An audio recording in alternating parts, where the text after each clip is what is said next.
Hello বন্ধুরা, নমস্কার। তোমাদের সকাল সকাল আজকে একাদশীর পারণ। তোমরা হয়তো বলবে যে রান্নাবান্নার ভিডিও না দেখি কী সবসময় ঠাকুর ঘরের ভিডিও দেখা। আজকে একাদশী, আমরা যদি আমাদের কিছু দেখাতে পারি, ঠাকুরের কিছু দেখালে অসুবিধা কী? আজকে একাদশী ভাই ঠাকুর ঘরে পুজো দিয়ে গেলাম। এখানে এসে হরে কৃষ্ণ বলে দরজাটা খুললাম। তারপর দেখো কি দিয়ে ভোগ দিলাম।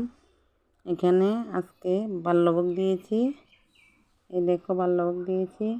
এখন বাল্যভোগ নামিয়ে ঠাকুর ঘর মুছে তারপর ঠাকুরের বাসন টাসন পরিষ্কার করে এগুলা ঘরে রেখে যাব, কারণ আজকে পারণ 10টার আগে পেয়েছে।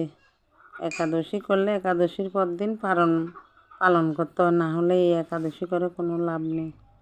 তাই তোমাদের বলছি, যারা একাদশী করো, একাদশীর পর দিন পালন কয়টা পায় ওই জিনিসটা তোমরা দেখে তারপর পালন করবে, নাহলে একাদশী করলে পাপ হবে।